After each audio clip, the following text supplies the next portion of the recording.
Fractals on my mind. An epic in 4 parts. Part 1, the sandy beach. The 3 boys put on their wellies. They ran down the field. They swung on the swing. They rolled down the corn circle. They came to the river. They sat on the edge, dangling their feet over the stream. "Look," said Ruth, "the sandy beach." Sure enough, they saw there was a little tiny beach of sand. Terence said, "The land reaches down into the water." And Rupert said, "No, the water reaches up into the land." Ralph said, "It's both water and sand. It's the sandy beach. It's a fractal object." They stood then. They walked in the stream. "Look," said Terence. "It circles to the left." "No," said Rupert. "It circles to the right." "It's turbulent flow," said Ralph. "It's a mathematical object. It's chaos." On the other side of the stream, there was no beach. There was a concrete wall. It was not a fractal object. Rupert said, "It's a straight line." Terence said, "It's a Bauhaus excrescent of post-linguistic humanoids."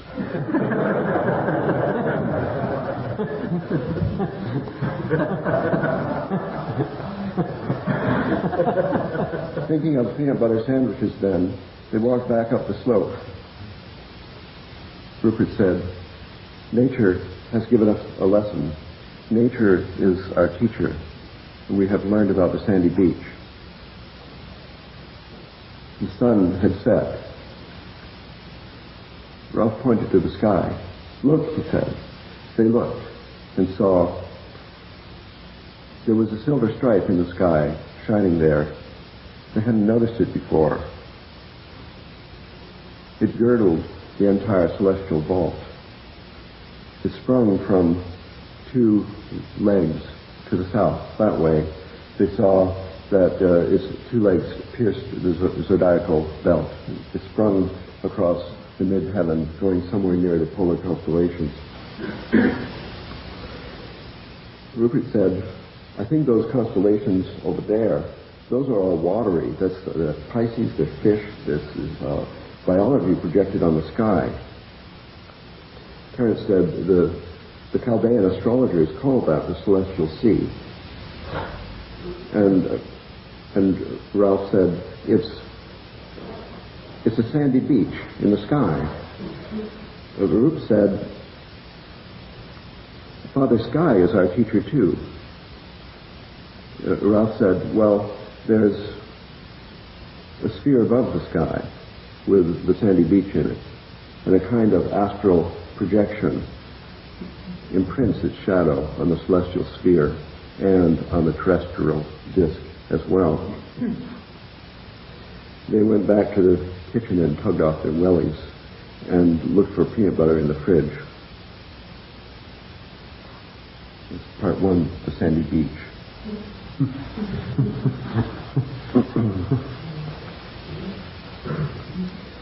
Part 2 is called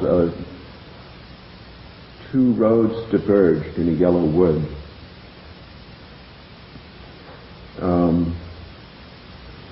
This is about bird flight. So we have to recall that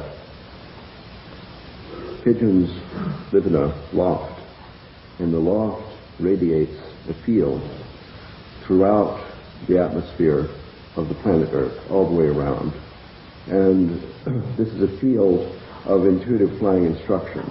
Wherever a pigeon might be released, it can consult its intuition in its heart and see a snapshot of itself a moment later in a certain direction. And by following itself, it gets the instruction to fly in a certain direction, which, even though it's not a straight line, will eventually lead back to the loft, which is the attractor of the dynamical system or intuitive field of directions. And we'll assume this for the sake of discussion.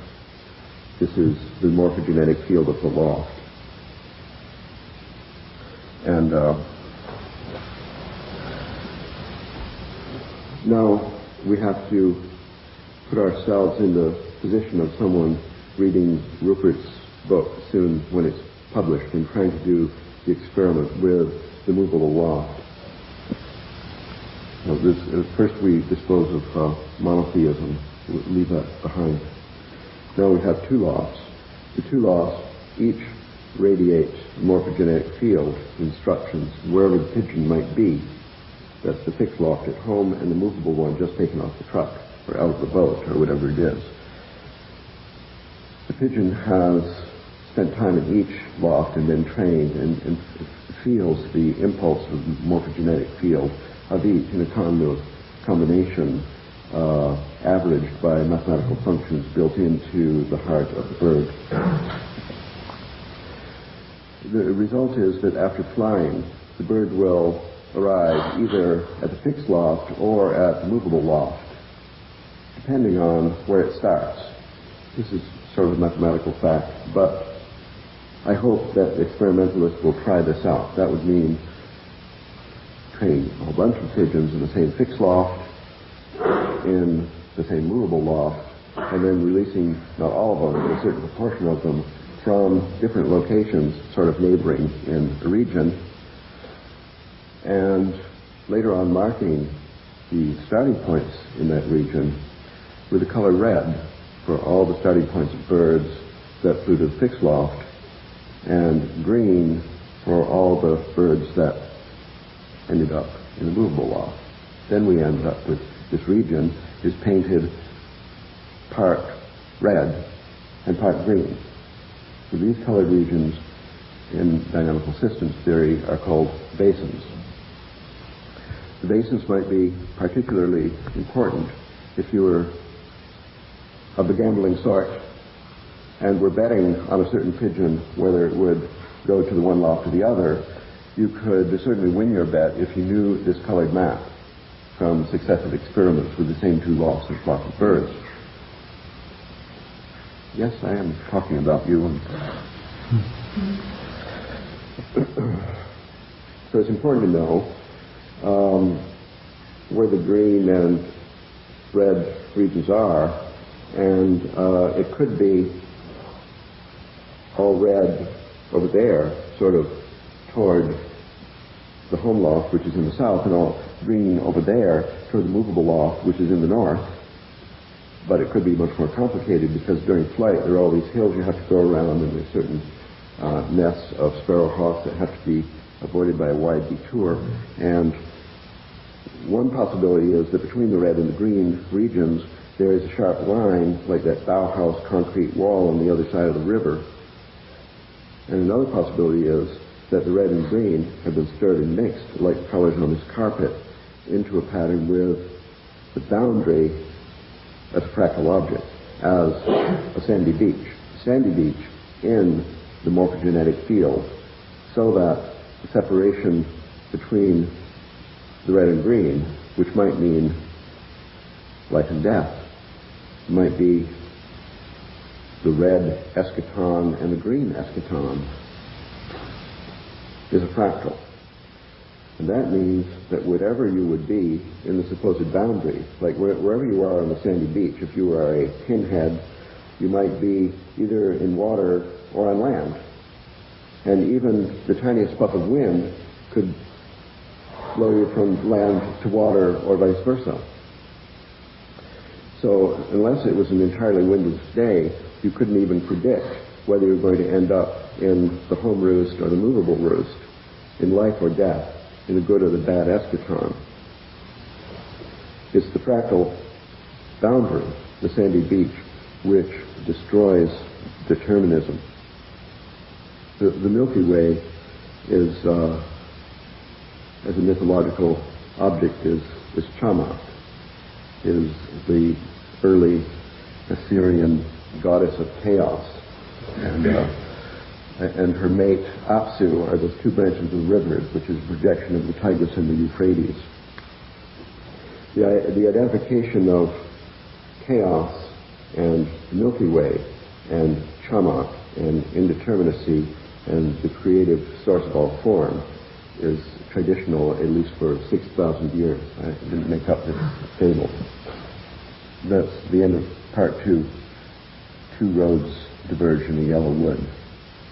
These two roads are the red and the green. You might as well toss a coin, because you can't get where you're going on purpose. That's down at the river, and that's the homing pigeons. We're pigeons, and the eschaton is our home, Terence would say. And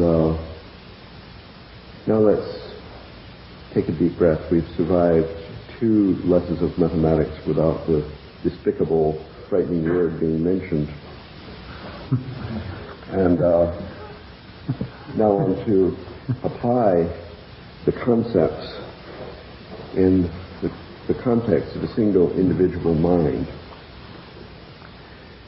So we have in mind different parts which are somehow dynamical objects where there's a cycling about, a roving over that repeats a pattern or follows a track for a long time until we get out of that track into another one.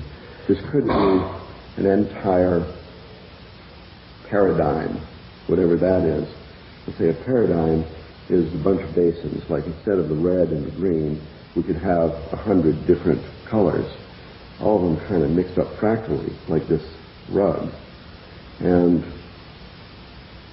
each of these colored regions might be a group of basins, but between the basins are thicker boundaries that make it more difficult to go through, reflect you from the boundary, so that it takes a bigger perturbation in the world of thought in order to change it. We could call them paradigms, or personalities, or cubby holes in the mind.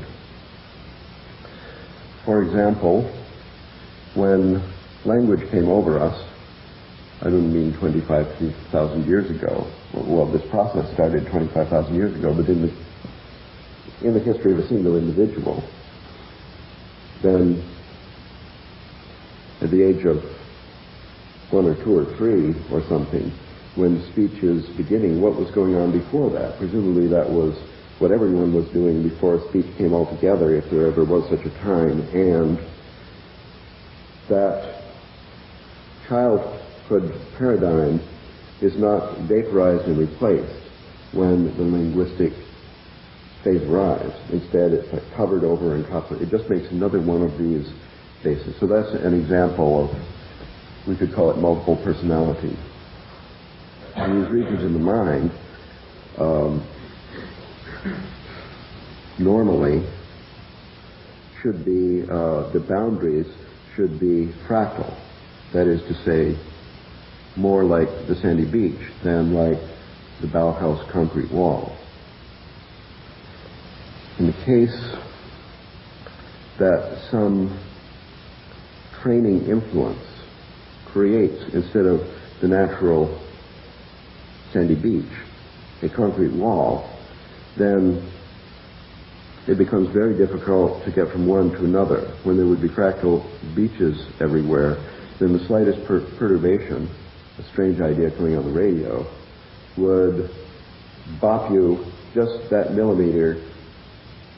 fraction of an inch to get from the water to the sand, from the one paradigm to another. In a normal day in the life, with a lot of perturbations, one would rapidly be visiting them, all of the different regions or multiple personalities making up the self.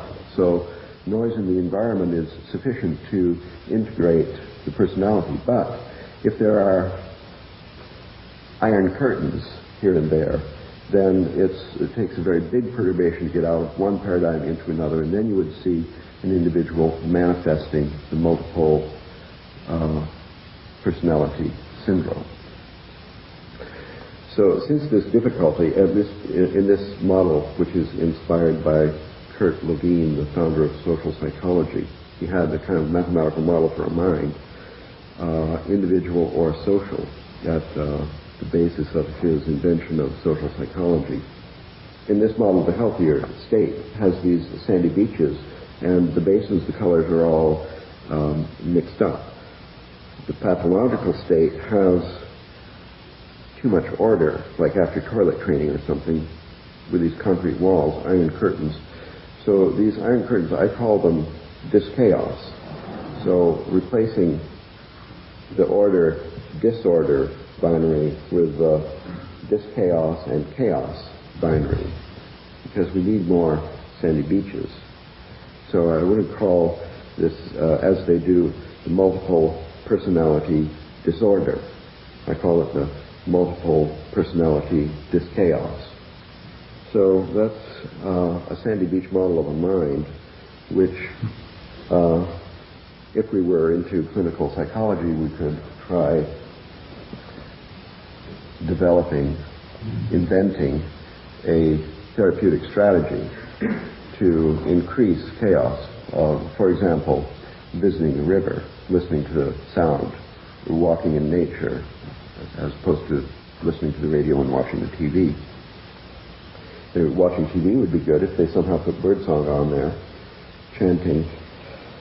Well, there are many applications of this that I won't go into now.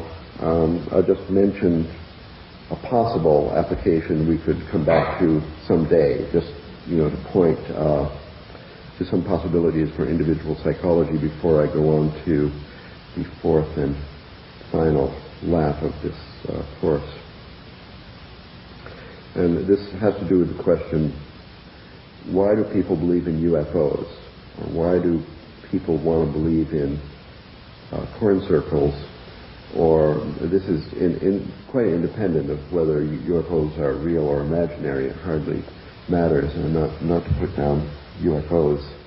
And why they would want to believe in God or monotheism, or there is one God, and so on. I think that the multiple personality dis-chaos phenomenon is pretty universal in our culture.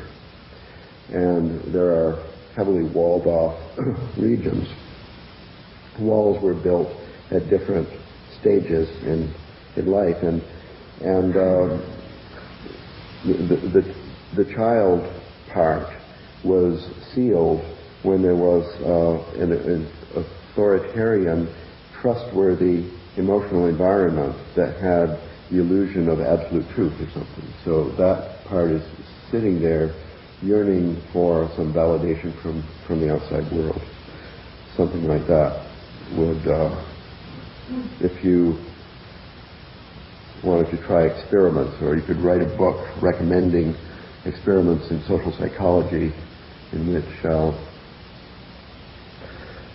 the tendency of people to believe in God, you could try to affect it by playing music. Music therapy for dyschaotic religious belief. And in case of success, then restore pantheism, which is maybe badly needed at this time. Instead of going on with applications to fractals in the individual mind, I'd like to just go on to the collective mind, to our social sphere, and in this fourth and final part, and then I'll end with a couple of questions for you guys based on this idea. Well, I wouldn't have thought of this exactly, but I think Terence suggested that I was guilty of making a mathematical model for monogamy. And since that's true, I might as well share it with you. and this is it, in fact. We are there. So this is about the sandy beach in the collective mind. And, well, we could get to this collective mind stepwise, as in the Zhuangzi one. From nothing comes one, and then two, and then three. He says, after three, any mathematician can make infinity. So we've got one. Now we can just step to two. And what would be then the application of the Sandy Beach model to a social system consisting of two people? Now you have the two people, and there's some kind of mathematical model for the psyche. Not to be taken too seriously, but this is just what psychology does, makes Kurt Levine-type models for the psyche. And now you've got like two of them, and then they start talking to each other, touching, cooking, and eating together, or something like that. And then these two systems are coupled into one. And of course, the behavior of the coupled system is much more complicated than the behavior of the parts, and the behavior of the coupled up complex system can't be predicted or even guessed at from the full knowledge of the behavior of the two parts. And besides, you would only know one of the parts if you were involved in this to a degree. This system then also has, this is a dynamical system. I mean, the model is, not the people. And in the model, this complex system has attractors, that is to say, roost, loft, the movable loft, the fixed loft, and so on. And the base is colored red, green, and all the other things, and the boundaries in between either iron curtains or sandy beaches. And I suppose that monogamy means a contract or behavioral epiphenomenon in which some of the boundaries between the parts are heavily walled off, so that it is, as a matter of fact, a situation, unstable situation of dis-chaos. I'm not saying that order is always bad, but cosmos and chaos just have to be balanced. I wouldn't elevate chaos above cosmos or vice versa, but systems probably to be healthy, they need a certain balance, and understanding monogamy as an iron curtain, and to make it stable would require a balancing chaos elsewhere. Something that's the idea.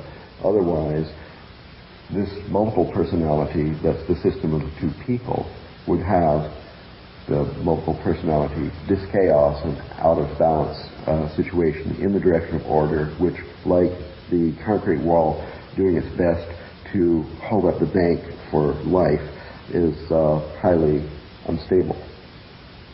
That's one application. Then I won't go into details, but considering two nations instead of two individuals, one also gets a model of this sort, in which the stability of the complex system would require adequate balance of chaos and order.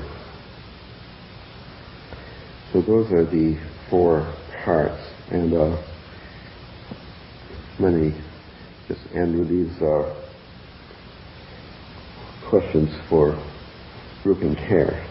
So Rupert, this model suggests that you have to consider experiments with multiple lofts, and even with a single loft, have to consider experiments with multiple pigeons. And anyway, that's a consequence of your idea, your model of what is going on. And so I wonder what you think the results, maybe you already know of results of this that have been tried. It could, for the ancient Egyptian government, of course, mean the success or failure in the war with the Hyksos. And for Terence, I think, I just wonder, what would this do to your idea to consider multiple attractors at the end of time? 2, 3, or more escatons. Nothing in what you said seemed to me prohibited this, other than a misplaced iron curtain of the monotheistic type that perhaps filtered the speech of the mushroom that came through your lips. I see. Well, there you have it. Can I just try and summarize, Ralph, what I think you said, because I'm not sure I've got it. Okay. One element seems to be that personality is and of course social relationships and international relations and the behaviour of different groups of pigeons fall into different basins. And we can visualize that like being a landscape with different valleys in it. And so sometimes in a particular region the ball will roll down in a particular valley, if it's another region it will roll into another one. And each of these basins represents a different kind of sub-personality. Within a marriage or a relationship, then each of the basins represents what we normally call a personality, each of which has sub-personalities within it. These are the different basins, and you seem to be pointing out that personalities are made up of different sub-personalities. A very fashionable view. Everybody is talking about sub-personalities. James Hillman says you need a polytheistic psychology where you have all the different gods and goddesses, not only representing the archetypes that we all go through, all these different ones, we're possessed by different gods or goddesses at different times. And we move from one to another, and we're not a single personality with different functions, but we're a kind of emulsion of all these different personalities. Then there's the multiple personality craze in America, where people are fascinated not just by serial killers, but by people with multiple personalities, and preferably both. Multiple personality serial killers. Anyway, there's a fascination with multiple personality. Was the Hillman thing, was the computer model, Minsky and the MIT multiple module. Daniel Dennett, the materialist philosopher, has the multiple draft theory of consciousness. So everywhere we find these multiple models, of which yours is one. And all of them seem to be saying that to get away from monotheism, which is reflected in psychology by the idea of a central ego, a dominating ego. You've got to get away from that too. So these more democratic models, where you have kind of grassroots democracy, all these different personalities, that seems to be one drift in what you're saying. And that's one discussion, is whether or not a polytheistic model is possible, or whether indeed there have been any. Because in India, which is frequently called polytheistic, you have many gods, but you have all through all Indian traditions the idea of some state beyond all this, Brahma or Atman. And in every system where you actually have polytheism, you have some sense of an undifferentiated unity as well. So that's one point to discuss. The second point you seem to be making is that the boundary between these different basins is not a straight line or a rigid wall, but rather a fractal boundary, namely one that has many ins and outs and curves and filigrees and patterns. And therefore, moving with that kind of boundary, moving from one to the other is very easy, because you never quite know where you are, and you could cross the boundary without realizing it. Whereas if there's a rigid wall, it's difficult to get from one to the other.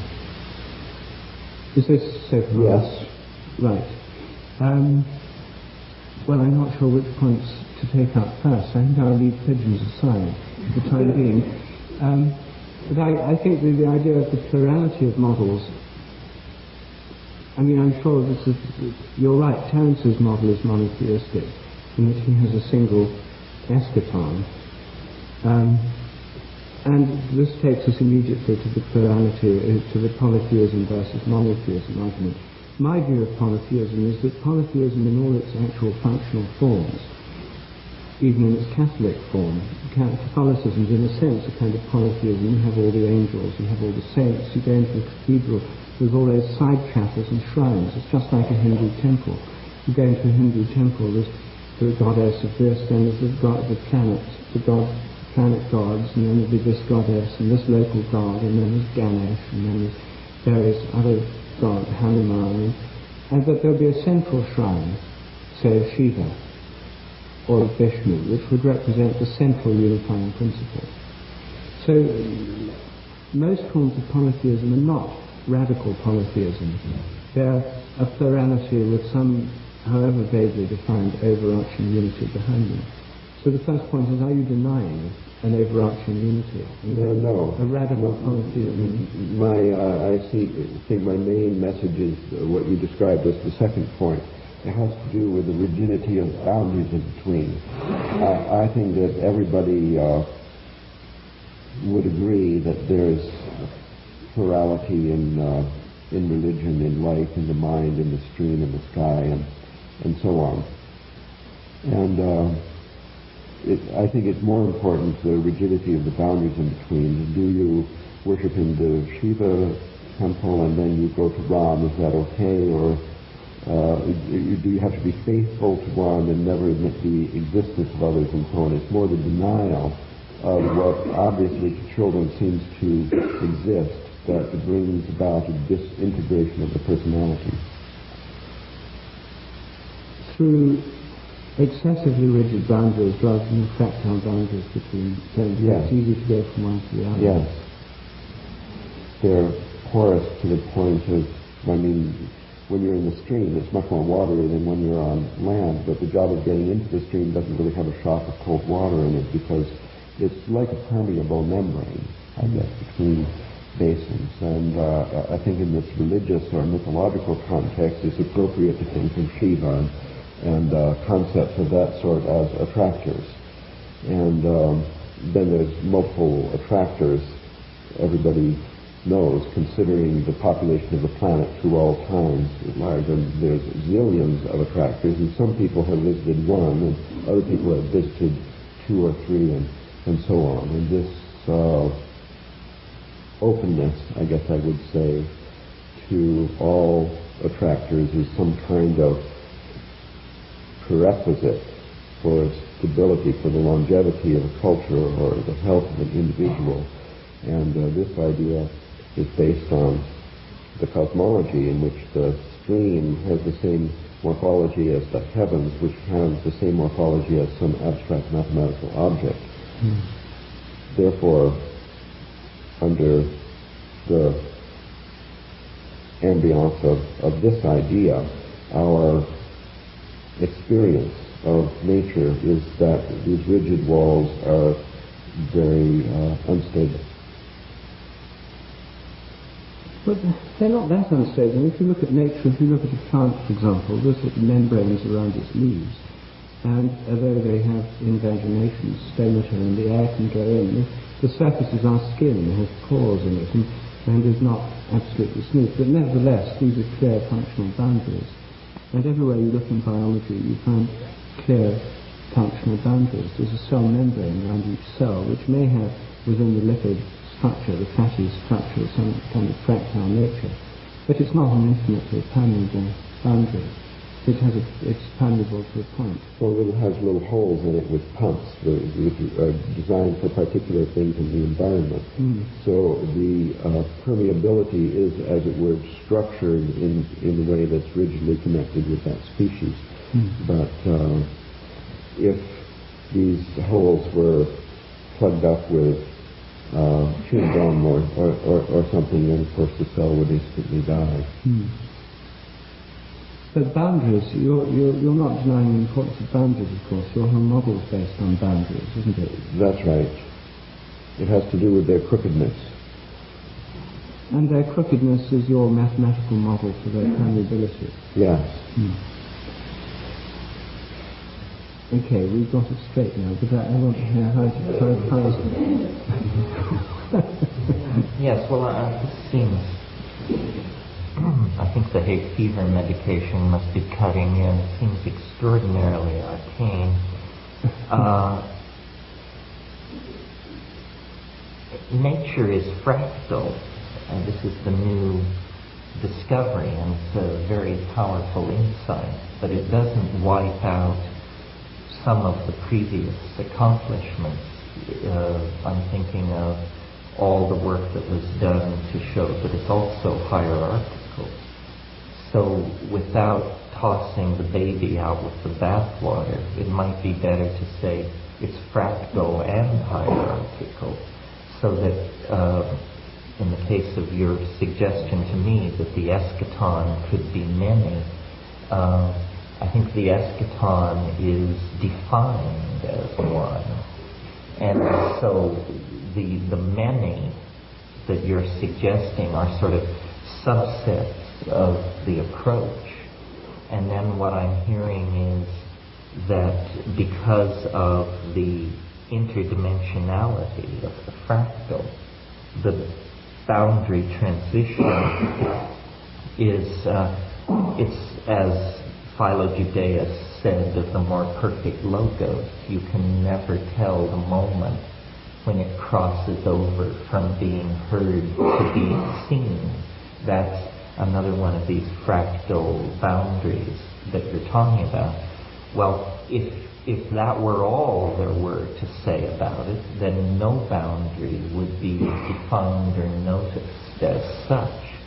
So we're sort of back to Whitehead's notion of certain stubborn facts that are, I suppose, like raisins of resistance embedded in this fractal ocean of infinite permeability. I don't have any problem with this. But nevertheless, I think above all these cycles, boundaries, membrane, there is ultimately a frame that is all-inclusive and defined. As far as my, whether this is simply because I've imbibed some form of monotheism on the side, possibly. The form that I've probably fallen under the sway of is some kind of Neoplatonic pyramid of ever-ascending abstract hypostatizations that lead into the one. I mean, if what we mean by the eschaton is the absence of boundaries, then what we're saying is that the fractalization of reality occurs ultimately on such fine scales that from the point of view of the perceiver, the boundary has dissolved completely, or the boundary and the thing bound have become so homogenized that it no longer makes sense to speak of boundary and medium. You can only speak of this, I picture it as a kind of extremely marbleized liquid or surface where every domain can be found to be lying next to a mutually exclusive other domain, and they're sort of like the kinds of diagrams that you get when you carry out four-color mapping problems to fourth and fifth stages of resolution. Then you have these extraordinarily complicated structures where every point lies next to the boundary that separates it from points that have been somehow defined as others. I'm not sure that we have any disagreement here. Oh, well, we do. We do. What is it? I think what we've got here in your description is a speculation built upon a speculation built upon a speculation, and coming eventually from some kind of absolute and pure faith. To neo-Platonists, perhaps one. The one to Plotinus was something that you could explore toward, but not actually arrive at. So we have to understand then, on the testimony of those early experts, that one is an article of faith and our experience. Even the best traveling shaman has only been so far. And the assumption of one beyond that is, as a matter of fact, pure, faithful monotheism at its best. It's even called the one. God is called the one, to make sure that you don't think perhaps is two. Right. Now, I agree with your idea that the cosmos is hierarchical. That's fine with me.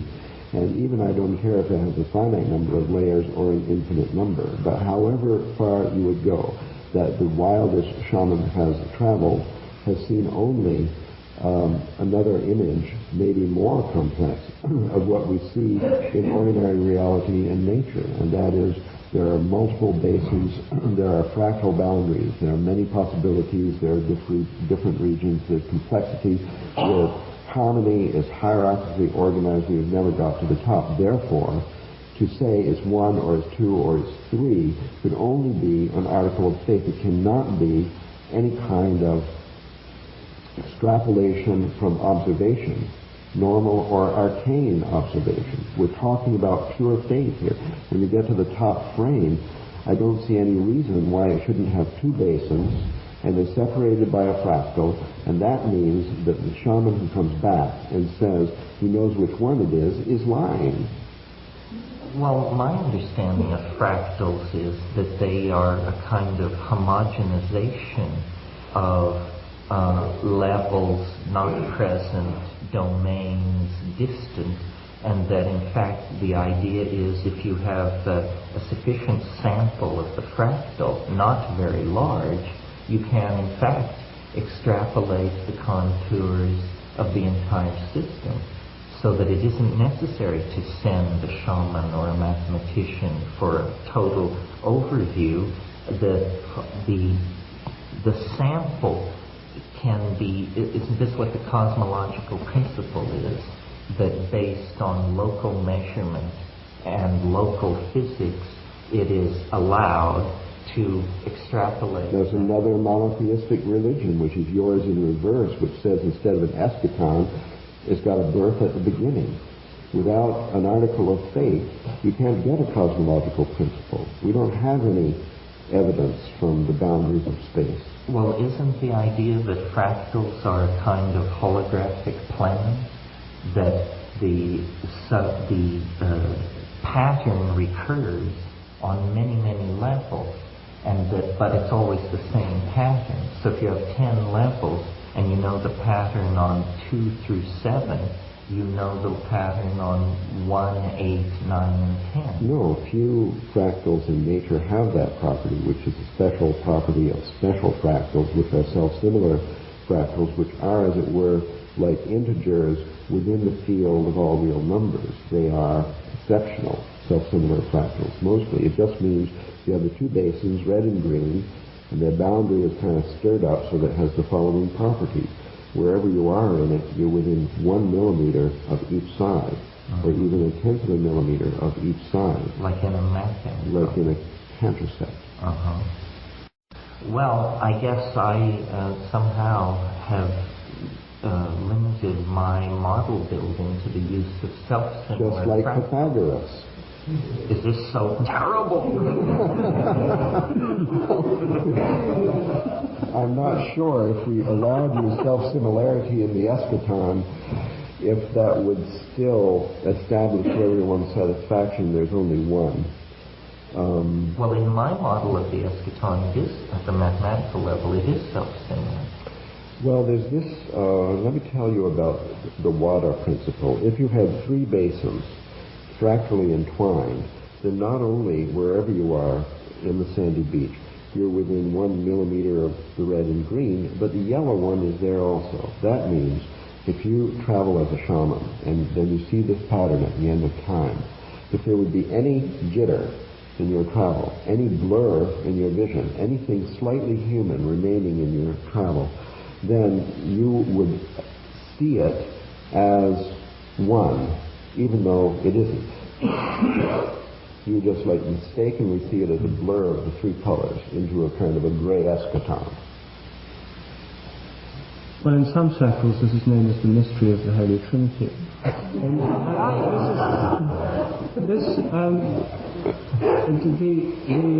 The theological attempts to deal with this problem have led to a variety of models where you have the idea that the ultimate is not an undifferentiated unity, but rather a pattern of relationships, which in the Chinese model you have the yin and the yang, the kind of fractal model between them. And the circle containing the two is the whole that unifies them. And in the model of the Holy Trinity, there's a lot of different ways of dealing with it, but one way is the Father is the source of the Word and the Spirit. And the Word is the primary model is the spoken word. The Spirit is the breath on which you speak the word. You breathe out, and as you speak, the word can happen. Of course, the spoken word, not the written word. And this, as Jill would tell us, is a pattern of vibrations with harmonics and so on. It's probably some kind of fractal pattern in time. And it would be hard to say which is the breath and which is the sound, and how you can separate the vibration from the sound and so on. There would seem to be the kind of model in another very different form that you have in mind. But the principle of unity is not there so much. It's partly, I suppose, a kind of experience people report, but it's also the sense that all these things are related or hold together.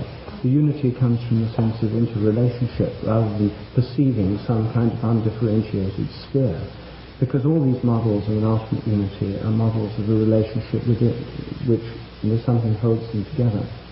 Now your model seems to me similar, because the hidden agenda behind your model is that although these fractals set these boundaries, and although you can have any number of boundaries, and although you can't see unity within these boundaries, the hidden unity behind all this is the equation governing the fractals. And for mathematicians, the equation governing the fractals, because you see, as a mathematical object, mathematicians have this representation. You can look on a computer screen at a fractal pattern, but behind that fractal pattern is a program, and behind that program is an equation. And when it comes to equations, mathematicians would certainly admit there can be many different equations, many mathematical functions. But for this given fractal pattern, there's presumably one equation governing it, and that contains different elements, but they're related together by the equals sign of the equation, and by the whole structure of the equation. There's a kind of unity containing diversity as a mathematical object, which for most mathematicians exists in some kind of platonic realm beyond space and time. Even if this platonic realm is only in the imagination of mathematicians, there's some kind of hidden unity containing the diversity that generates this entire thing we've been talking about. So I would say the unity is implicit in any mathematical model, in the hidden mathematical object behind the manifested pattern. Well, that's true, but it still makes a difference if you fly to the home boost where your mate is, or you fly to the mobile loft where there's just this army captain waiting to give you your food. I think that my point is not so much about the multiplicity or unity. I agree that everything is unified in one thing, at least the better if it is. The point is more about the boundaries, that if you have the dynamical system with the different basins, and they have fractal boundaries with the water property, then, as a matter of fact, no matter how you perceive it, no matter what experiment you do, you will perceive unity. When you don't perceive unity is in the pathological case when you have the iron curtains. If you have iron curtains, then unity essentially has been defeated by a disease of this chaos. And therefore, when we see this in nature, in history, in social systems, and in ourselves, we have to beware about these iron curtains, because they create, as it were, a unnecessarily multiple situation, which is the multiple personality syndrome, which is a real problem for some people, and is a problem to some extent for all people. As we have, for example, here expressed a yearning for a peaceful state beyond language, then I'm calling that one of these boundaries. And if you practice chanting, meditation, and so on, then you are intentionally increasing the fractality of the boundary, and therefore the integration of the parts into unity. If unity is your goal, then you have to examine the fractal width of all your boundaries and guard against things that are too thin. So how do you fractalize your boundaries? Can you give a personal example? Well, in the emerging science of neural nets, this is called annealing. Well, one thing you can do is take a psychedelic. Another thing you can do is go to a different culture, which is really, really different, and stay there for 7 years on a farm or something. And just leave with your life.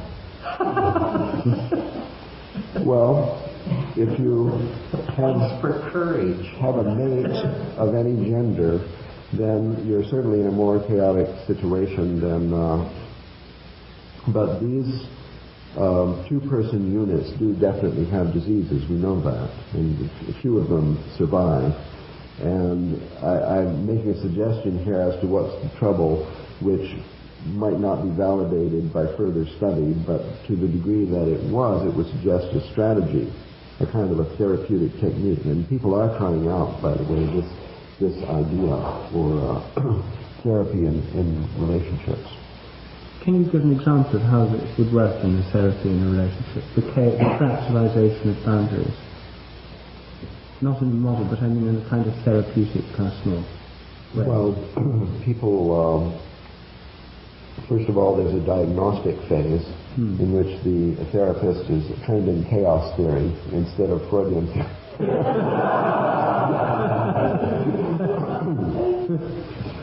And when a boundary has been detected with a pathologically low dimension or thickness, then a therapy has to be devised especially for it, and that would consist of some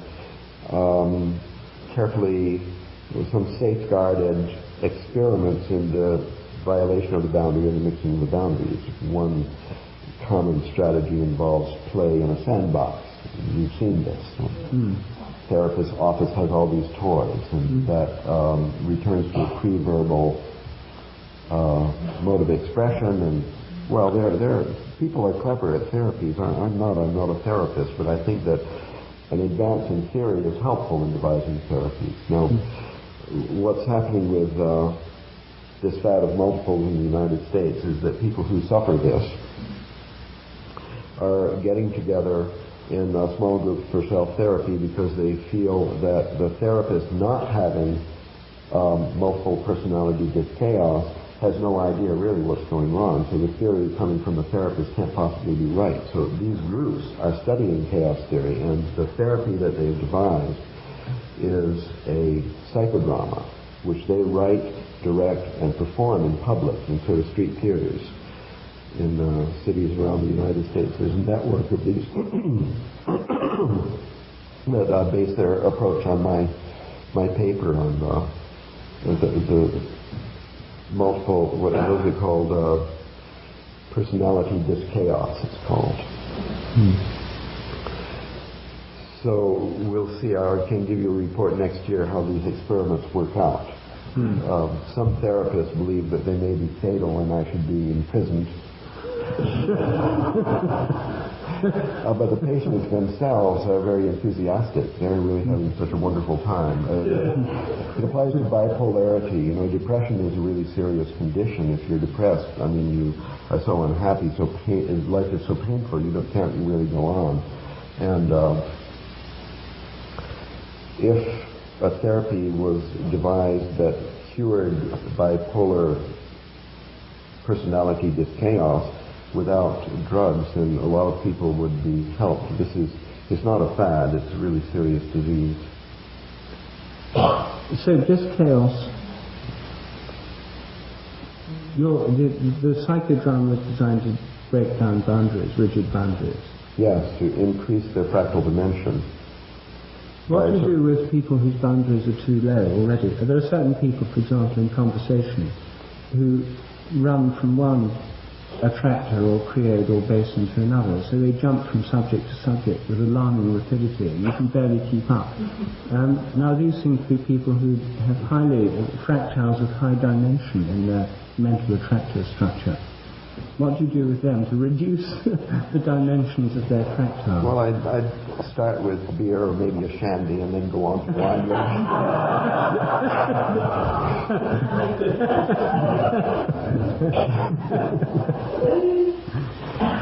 So, Ralph, given what you've said about the goals of this therapy, wouldn't it just be simpler to give these people psychedelics? Well, personally, I've had good results with psychedelics. I'm not sure everyone would.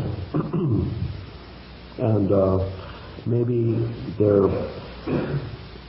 it'd be nice if we had several alternative strategies, some of which could be done on a Sunday evening where you still feel okay about going to work on Monday morning. Well, since you have like vitamin pills. since you have such good luck with psychedelics, why are you so reluctant to advocate it? Well, I do. I have been advocating psychedelics in public, or at least, if not advocating, confessing that for me there have been very good results. I've had a certain amount, but quite recently, of hostile mail and telephone calls, even people coming to the university to hasten my demise. They seem to think they're drugs, that psychedelics are drugs, and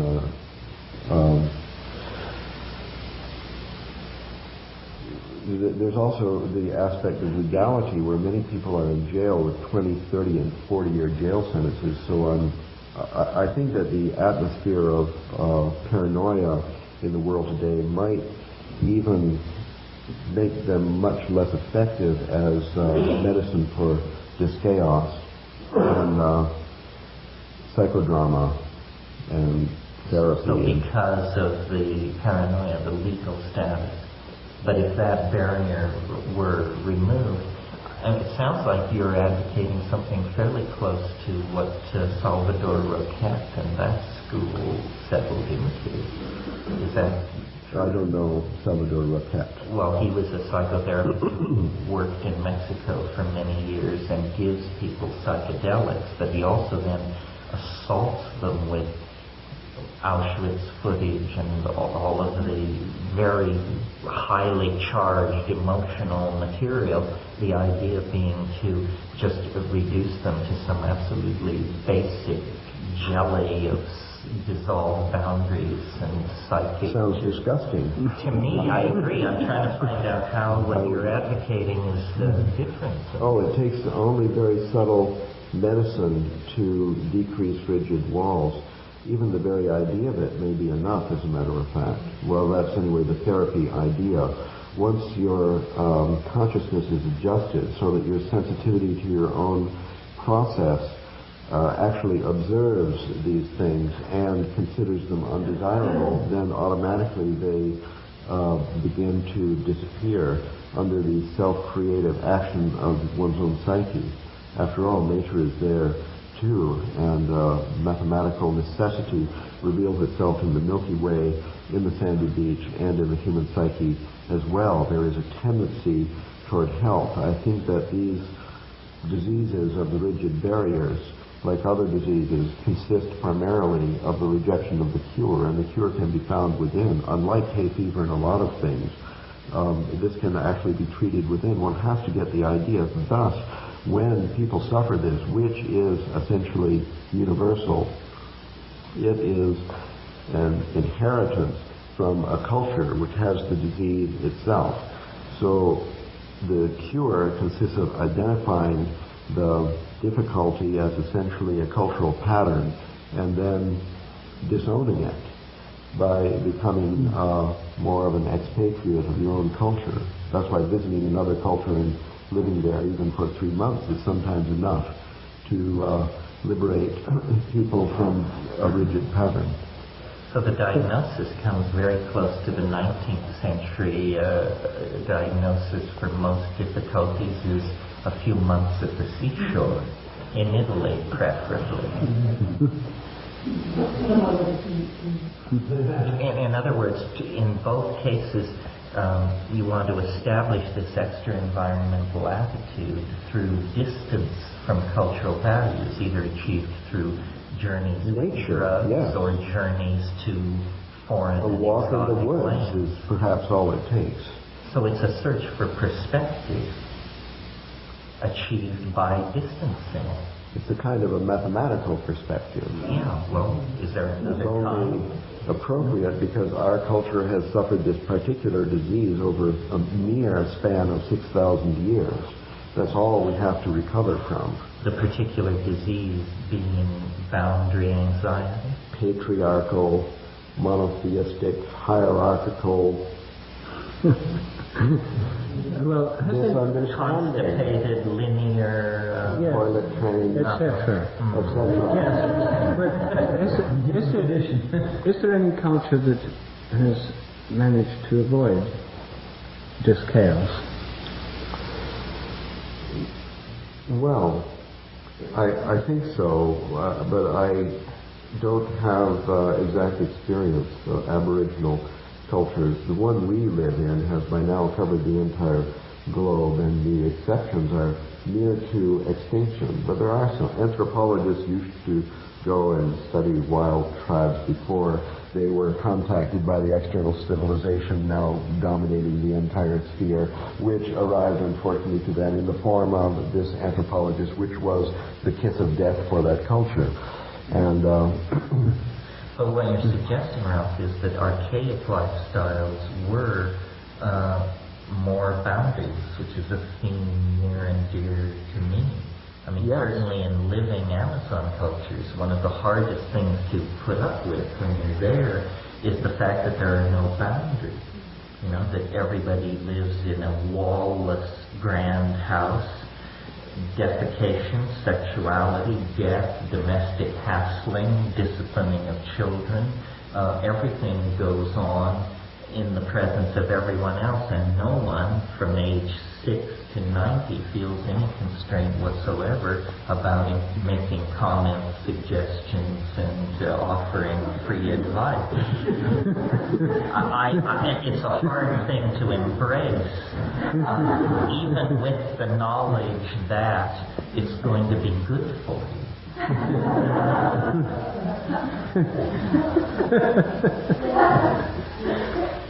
Well, there are degrees of boundaries, but I think the permeability of the boundaries is important, and our culture has perhaps excess attention devoted to the walled fortress, necessitated by whatever the violence of these people, which some would associate with the patriarchy and so-called testosterone poisoning and whatever it is.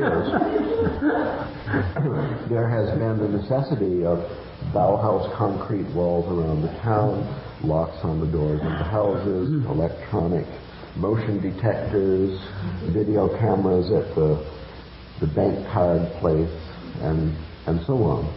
Our culture is perhaps there's an increase of complexity as we approach the eschaton. Perhaps there's a decrease in that the fractality is actually vanishing at an alarming rate. That's what it means, the death of nature. But Ralph, when I last visited your house in Santa Cruz, I noticed a rigid, straight fence dividing your property from your very undesirable neighbours who have motorcycle scrambles on their land and make a terrible noise. Yes, they're all boys with guns, that's right. That's right. Well, what we need here is a new product, the fractal fence, which would go down very well in California. Some boundary instead of old-style posts with barbed wire. Excellent. Sort of mazes where people get lost.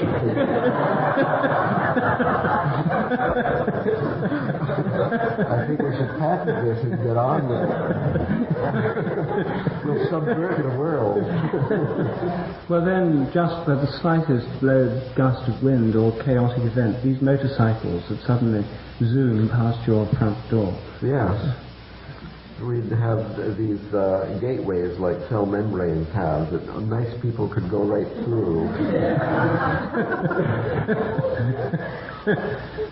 Those with spirit guides.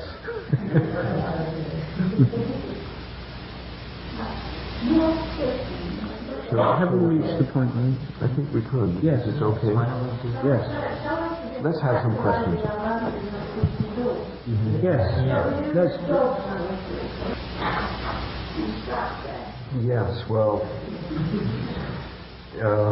Yes, well, everyone is stuck there. It's Janus. We have our individuality perceived according to our own paradigm, which is a paradigm of individuality, and then there is our participation in a group, another group, and the larger group, and so on, which is the study of cultural anthropology or sociology. And we don't know sometimes if our individuality actually exists, and other times we don't know if we belong to any network at all. So we could perhaps think of these as two faces, as it were, That means that each one is itself a paradigm. That means that these different paradigms exist simultaneously within us. The individual paradigm, where my neighbors say, I can do anything I want on my own property, and including smoking tobacco. Well, the other one says, I exist for the group, or the group is punishing me now, or I better get up and cook for the group, and so on, and a lot of other ones. And the important thing is that if you adopt this view of the self or individual as a structure, which, like all of these levels, are part of the structure, and that's the self, at least from the point of view of a single point in it, if you're looking from a single point, which is probably a different point for each of those personalities, then this whole structure, well, that's it. That's the self, and it's also the group, seen from different points. If you insist on logical consistency, compatibility, harmony between all these different individuals, then you're in trouble, because then you're trying to impose a structure on it, say logical consistency, which is impossible, and which, if you're obsessed with it, if you're insistent upon it, can only result in the rejection of the consciousness of those certain personalities, which then vanish under the carpet, where they move around sort of controlling the show without any supervision. So this is, I think, a really important aspect of the peculiarity of our culture, that back in those Neoplatonic times, we had Plato and Aristotle. They argued. They had completely different, like one is north-south, the other is east-west or something. Together, they give a good map. The transmission of the Greek miracle over time through early Christianity and early Islam gave, by means of some historical accident, a phenomenal imbalance, accentuation to the Aristotelian. That is, the perspective of formal logic. That is, the insistence upon absolute truth. That is the perversity of modern science. That's the Aristotelian, unfortunately, without the balance of the Platonic. When this Aristotelian imbalanced aspect of our culture comes into our own psyche, we then may ask for, with our different parts, some logical compatibility, and that's a very unhealthy state. So we can accept the individual and the social without conflict, even though they're conflicting, just because they are, and their partnership too is.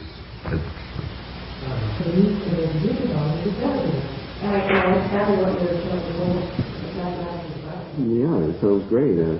Never occurred. I mean, Terence was suggesting everybody take 5 grams of dried mushrooms. Maybe one of these little balls under the tongue would do. So I might take this opportunity to just speak in defense about the image of mathematics that you projected, and I think that this could be helpful to everyone, because I don't know how many people have come to me and said, I hope it won't be too mathematical. Mathematics is not a science. It's sort of the opposite of a science. Science is science. We know what that is, or we don't know. There's a lot of different images, but somehow it has to do with an absolute truth observed about nature by doing it a certain way with a discipline which is miraculously good in terms of getting rid of a lot of foggy stuff and giving all people on the planet a consensus about what's going on. Not speaking down science, but the science is not mathematical, and mathematics is not science. Science is discovered about the world through the activity of people. Mathematics is an inborn ability that everybody has, like breathing, pumping the blood, we don't know how it works, and so on. It is not an equation behind the picture you see in the book. The picture that you see in the book, which you recognize and it immediately means something to you in terms of what you're doing, that's the mathematics. Mathematics is an abstract vocabulary of space-time patterns. That's all. If somebody figured out some cute way to stuff into an equation or a computer diskette or something, they're fine. But computer graphics has made visible mathematics, like slide projector put into Terence's head would project the shadow of the eschaton onto the wall. That's it.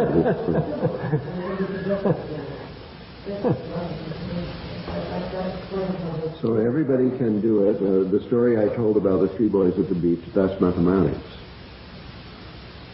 I think once you understand what mathematics is, every single one of us before lunch could invent a new branch of mathematics. Mathematics is simply the formal relationships between defined sets. And you can define the sets. You know, they could be hexagrams, they could be triangles, they could be groups of 11 dots. You set up the terms and then watch the system run and derive the rules, and that's a new branch of It doesn't need language. It's pre-linguistic. Children can do it. As soon as you've observed a similarity between the left bank of the stream and the right bank, between the right bank and the Milky Way and so on, you are performing mathematical functions, and each that's all there is to it, except that somehow the subject has been misunderstood on such a massive scale within the school system that everyone's been convinced incorrectly that they can't do mathematics. And that's everyone, including Nobel Prize-winning physicists and so on, have math anxiety because of this school system.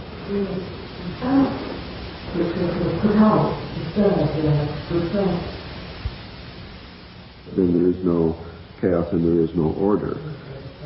Chaos is a kind of order, and order is a kind of chaos. So I know this sounds like double talk, but the whole idea is just to somehow disabuse yourself of the habit of overemphasizing something by perceiving the value in the other. You know, Jung psychoanalyzed God. This was bold. I think it was the last book before he died. Answer to Job. He psychoanalyzed God. He psychoanalyzed Yahweh, and he found a fractal mixture of two basins, good and evil, that can't exist without.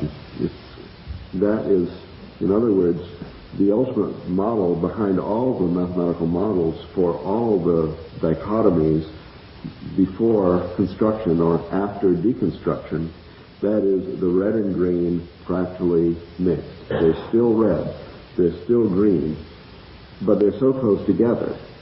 That's, anyway, Jung's deconstruction of Yahweh. Yes. Well, this is, I think, what Rupert was suggesting at one point, where the idea about the sacred trinity, or the original tripartite structure of the goddess. Each part is present in every part, and there, in other words, no distinction between the divine world and the mundane world.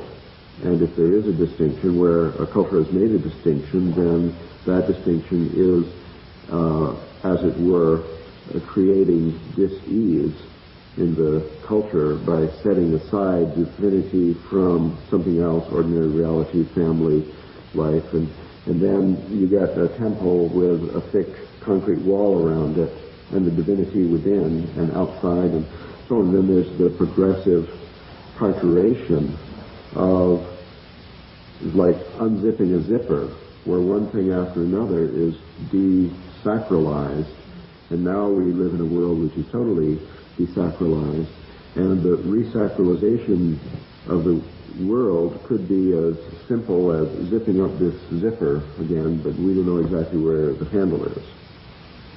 We can't recover the aboriginal state of consciousness because it's extinct, I guess. But we're trying. But we're trying to find it in this. The multiple personality idea then suggests that it's there. It's still there in each person, under the wall. The aboriginal state of consciousness involves, as far as we know, taboos. In other words, boundaries of what's restricted. It's not without boundaries at all. All the early books on anthropology, so James Fraser and all those kind of people, were fascinated by taboo structures. As soon as anthropologists arrived anywhere, they found systems of taboos, and that's why early 20th century anthropology. Freud wrote a book on totem and taboo. I'm very interested in this question. And taboo means that which is forbidden. And the idea that there are these boundaries set up by culture seems utterly fundamental to all cultures. Well, but don't you not just patriarchal, etc. Don't you think they were projecting a lot of that? After all, people like James Frazer and Freud came from the most taboo-ruled societies that have ever existed on Earth.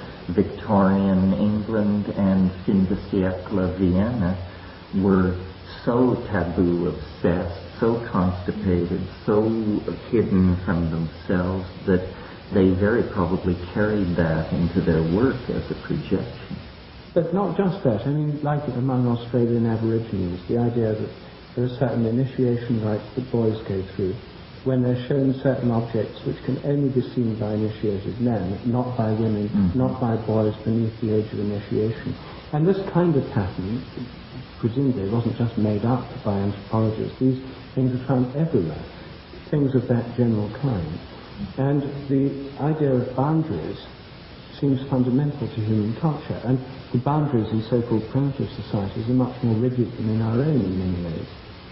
And like in India, for example, the boundary between the left and the right hand.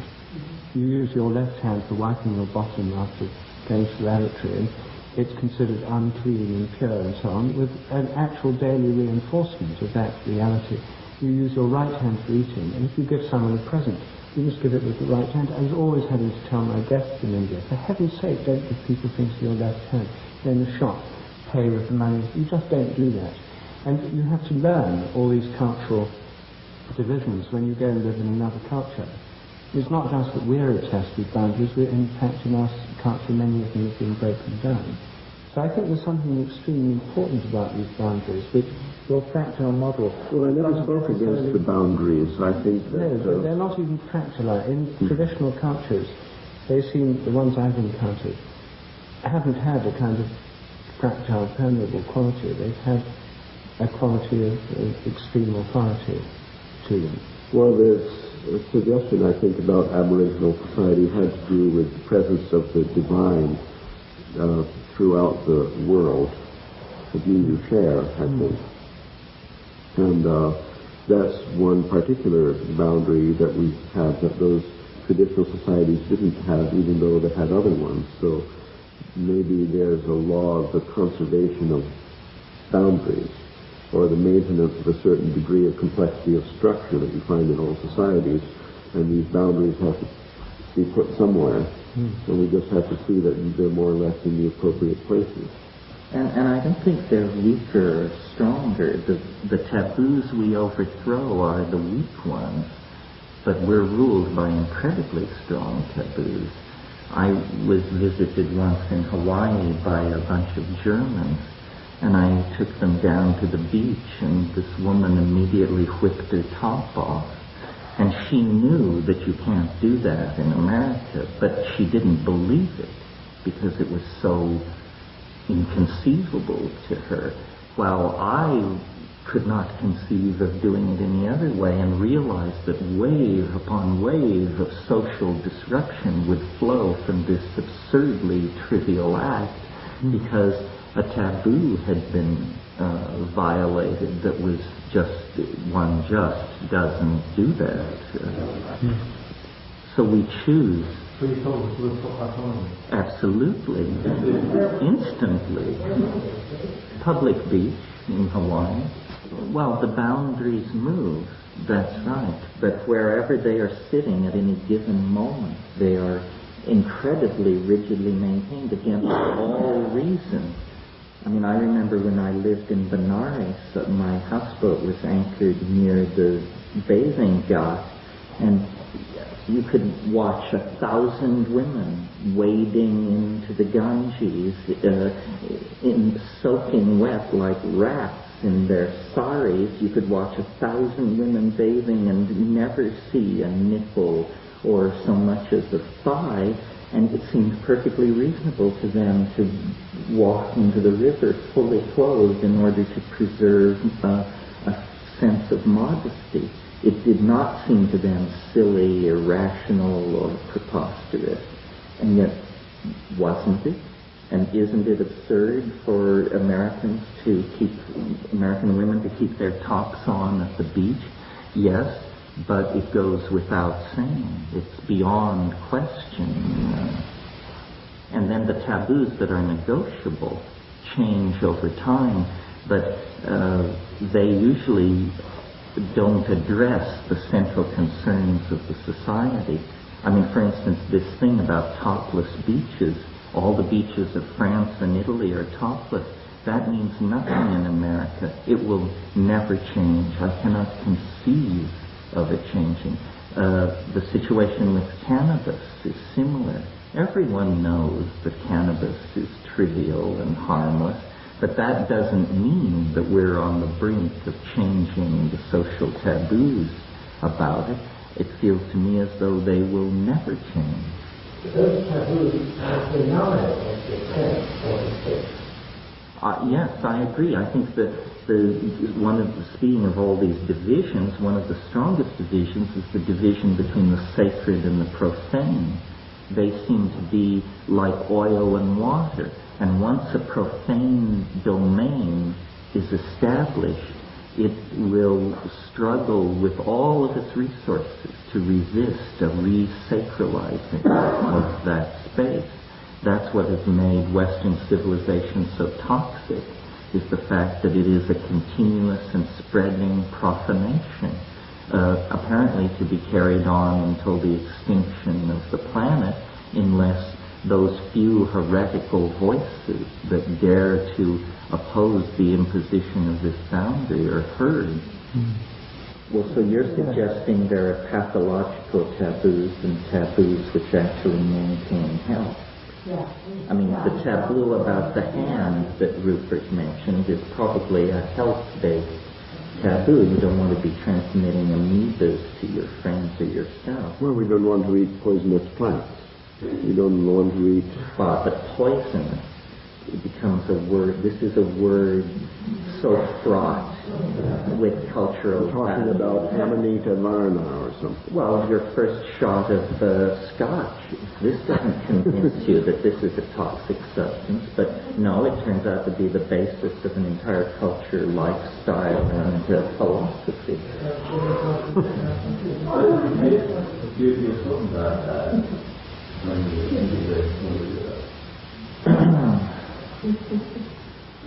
My rule when taking a shower in the Ganges, I would let my little bucket off the front of my houseboat, was it's pure if there's no turd larger than a thumb in it. So this is how India deals with the sacred river Ganges. This is where the bodies are being dumped. This is where the garbage is going. They don't seem to perceive any contradiction there. So why they should be so hoity-toity about taking a shower, it doesn't make any sense. They're not honoring the river by keeping themselves... They do honor the river, but these particular acts that we're discussing, I don't think are viewed as honoring the river. I don't know what the history of Indian prudence is. I suspected what I was seeing was Victorian ethos run mad. Those statutes and the Ganges can take it. I mean, it takes all this holy. Thank you. That's exactly what I meant at the beginning, where Jung psychoanalyzed God and found a fractal mixture of good and evil, and then, of course, we see it everywhere in nature. And the Ganges is not dirty water. It's actually a fractal mixture of excrement and clean water. And nature is fractal, and the poisonous plants are growing intermixed with the food. So that's just the way of it, this planet. And when our societies are more like nature, maybe they have more longevity, or maybe not. And maybe the mathematical model helps to look at it, or maybe not. But in any case, we succeeded to draw back from the eschaton and the homing pigeons and somehow arrive in the society that we live in. So the boundary is a rigidification of habit. Yes, the boundary is a kind of a materialization of habit, I guess.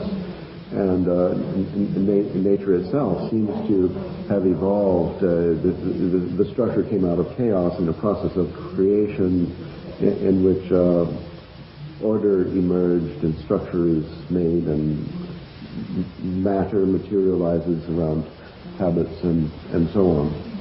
In our personal life, in our family, in our school and institutions and so on, we have a lot of freedom that seems to behave this way or that, and within some realm we have choices, and that's why I think it's good to have a mathematical view of all this, because it does give you a way to extrapolate from nature, to make analogies between nature and the structures we're living in, and that's kind of diagnostic in itself.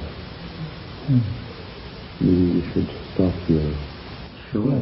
Feels like we've hit the new